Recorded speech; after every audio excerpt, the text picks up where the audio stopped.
VTV Ganesh గారు. ఆయన చేసేటువంటి కామెడీ ఇంత అంతా కాదు. మనం ఆయన్ని సంక్రాంతికి వస్తున్నాం సినిమాలో చూసాము. ఒక్కసారి విటివి గణేష్ గారిని వేదిక మీదకి రావాల్సిందిగా రిక్వెస్ట్ చేస్తున్నాము. VTV sir to please come on to the stage.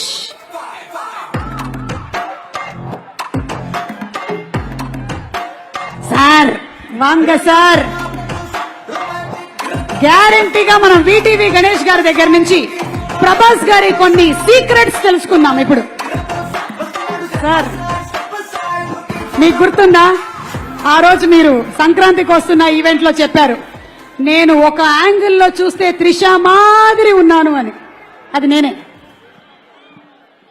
అప్పుడు తెలియకుండా చెప్పాను. Good evening everybody. Raja Saab వచ్చేసాడు. ఆయన అనదర్ 2 minutes లోపల వచ్చేస్తారు. ఈ సినిమా గురించి చెప్పాలంటే ముందుగా నేను ఒక మనిషికి థ్యాంక్స్ చెప్పాలి. బికాస్ ఆయన నాకు పర్మిషన్ ఇవ్వలేదంటే ఈ స్టేజ్లో నేను ఇప్పుడు ఉండను. అది ఎవరంటే బీస్ట్ సినిమా తీసిన నెల్సన్ అండ్ తలపతి విజయ్ గారు.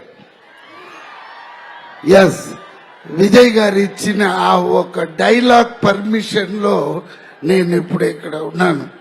ఎవర్రా నువ్వు, ఇంత స్మార్ట్. అది ఒక్క డైలాగ్ అండి. అదే గిరి అడుగుతాడు, నేను ఇన్ని సినిమాలు చేసినాను, నీకు ఒక్క డైలాగ్ లో వచ్చి ఇప్పుడు నాతో ఈక్వల్ గా చేస్తున్నావని గిరి నన్ను అడిగాడు. అదే అక్కడ ఉన్నాడు. రా,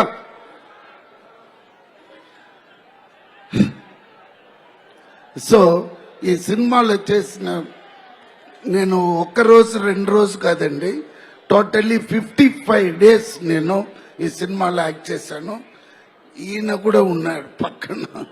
అయ్యో ఇదే అండి, ఫుల్ బాడీ మసాజ్ ఇస్తాడు, చాలా మంచివాడు. అదే ఎప్పుడు వస్తున్నారా మేడం? తర్వాత అదన్నీ చూడొచ్చు. ఏమైనా పాడిస్తాం, కానీ ఈ సినిమాలో దయ్యాల గురించిన ప్రస్తావన ఉంది. మీరు ఎప్పుడైనా దయ్యాన్ని చూసారా? అక్క, ఈ సినిమాలో పెద్ద తాత ఉన్నాడు. అక్క, ఈ సినిమాలో ఒక పెద్ద తాత ఉన్నాడు. కథ అన్ని చెప్పేస్తాడు. హారర్ ఫిలిం అంటే సస్పెన్స్ ఉండాలి. నోరు ఒక కాదు, వాళ్ళే చెప్తారు కథ. మీరు నేను ఏంటి చెప్పేది, తాత గురించి వాళ్ళే చెప్తారు. ఇక్కడ తాత వైరు కొరికేసాడేమో చూడండి రా అనేది కాదు తమ్ముడు. ఆ తాత మీ అందరు నరాలు తెంపేస్తాడు సంక్రాంతికి, కాసుకోండి అంతే.